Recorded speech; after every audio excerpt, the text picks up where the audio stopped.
दोस्तों, एक ऐसी भविष्यवाणी जो 2024 में की गई थी, जिसे तब शायद ही किसी ने गंभीरता से लिया था, आज वो दुनिया भर में चर्चा का विषय बन चुकी है। एक चीनी प्रोफेसर ने 2 साल पहले कहा था कि डोनाल्ड ट्रंप अमेरिका के राष्ट्रपति बनेंगे। अमेरिका और ईरान के बीच युद्ध होगा और अमेरिका यह युद्ध हार जाएगा। पहले ही 2 भविष्यवाणियां सच हो चुकी हैं और अब जब अमेरिकी और इजरायली फौजें ईरान पर बम बरसा रही हैं, तो पूरी दुनिया सोच रही है क्या तीसरी भविष्यवाणी भी सच साबित होगी। दोस्तों, जियांग ने कहा था कि डोनाल्ड ट्रंप 2024 के चुनाव में जीतेंगे और दोबारा अमेरिका के राष्ट्रपति बनेंगे।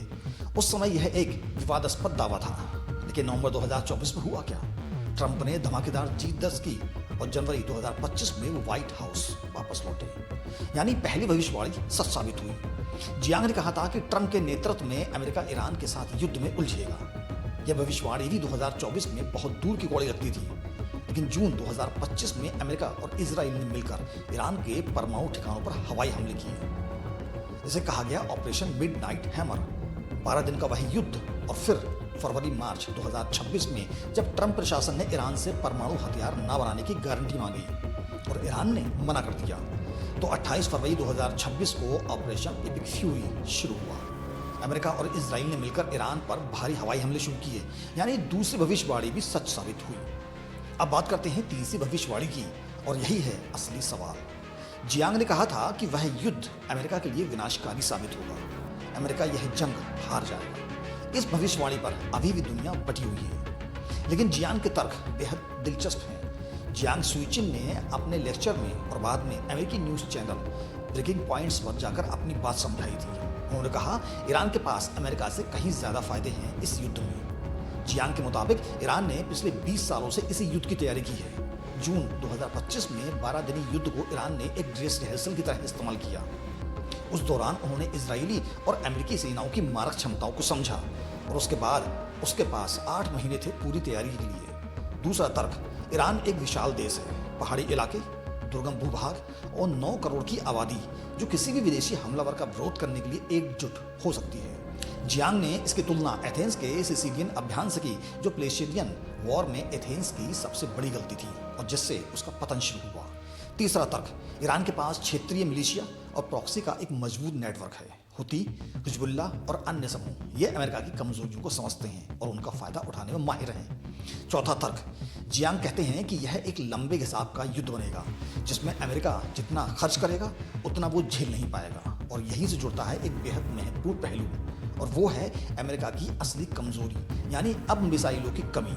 अमेरिकी think tank centre for strategic and international studies की रिपोर्ट के मुताबिक ऑपरेशन एपिक फ्यूरी के पहले 100 घंटों में अमेरिका ने लगभग 3.7 अरब डॉलर खर्च कर दिए, यानी हर दिन करीब 891 मिलियन डॉलर। इसमें सबसे बड़ी चिंता है मिसाइलों का भंडार। जून 2025 के 12 दिन युद्ध में अमेरिका ने अपने थार्ड इंटरसेप्टर्स के 1/4 हिस्सा करीब 150 मिसाइलें खर्च कर दी थी। CSIS और JINS के विश्लेषकों के अनुसार उनकी दोबारा पूर्ति करने में कम से कम 3 से 8 साल लग सकते हैं। और अब ऑपरेशन एपिक फ्यूरी शुरू होने पर यह भंडार पहले से ही कम था। इसका मतलब साफ है, अगर यह युद्ध लंबा खिंचता है तो अमेरिका के पास जवाब देने के लिए हथियार कम पड़ सकते हैं। जियांग ने इसी बिंदु को अपनी भविष्यवाणी का आधार बनाया था। 28 फरवरी 2026 जब ईरान के साथ कूटनीतिक बातचीत विफल हो गई, तो अमेरिका और इजराइल ने एक साथ ईरान पर जोरदार हमले शुरू किए। इसे नाम दिया गया ऑपरेशन एपिक फ्यूरी। पहले ही दिन 200 से ज्यादा अमेरिकी विमान और इजराइल ने 200 फाइटर जेट्स मिलकर ईरान के करीब 500 ठिकानों पर हवाई हमले किए। इन हमलों में ईरान के सर्वोच्च नेता अयतुल्ला अली खामनेई की मौत की भी खबरें सामने आई, जो 28 फरवरी के हमले में मारे गए बताए जाते हैं। 8 मार्च 2026 को उनके बेटे मुस्तफा खामनेई को नया सर्वोच्च नेता चुना गया, लेकिन ईरान ने हथियार नहीं डाले।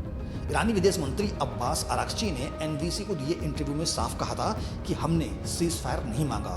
अगर अमेरिका जमीनी फौजें भेजेगा तो भी हम डरेंगे नहीं, और वो उनके लिए बड़ी तबाही होगी। दोस्तों, ईरान ने जवाब में इजराइल पर 162 मिसाइलें, यूएई पर 167 मिसाइलें, कतर पर 46 मिसाइलें, कुवैत, बहरीन, सऊदी अरब के ठिकानों पर भी हमले किए। बहरीन की एक बड़ी तेल रिफाइनरी पर हमला किया गया। दुबई एयरपोर्ट को निशाना बनाया गया। बुर्ज अल अरब होटल के पास मलबा गिरा। ईरान ने 9 अलग अलग देशों और समुद्री जहाजों पर 420 से ज्यादा मिसाइलें दागी। यह युद्ध सिर्फ अमेरिका ईरान तक सीमित नहीं रहा।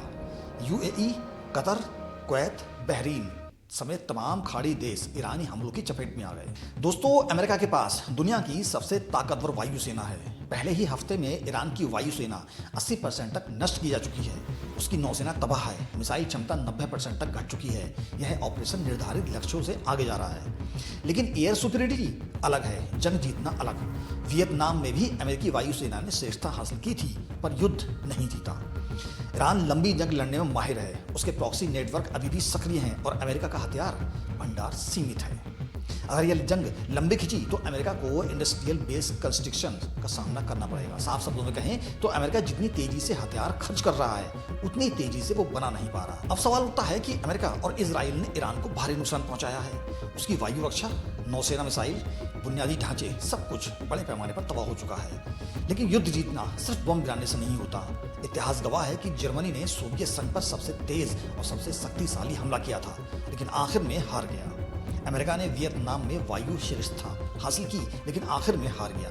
दोस्तों, जियांग सुईचिन कोई जादूगर नहीं है। वो इतिहास के पैटर्न पढ़ते हैं, वो गेम थ्योरी समझते हैं, वो भू राजनीति का विश्लेषण करते हैं। उनकी पहली 2 भविष्यवाणियां सच निकली।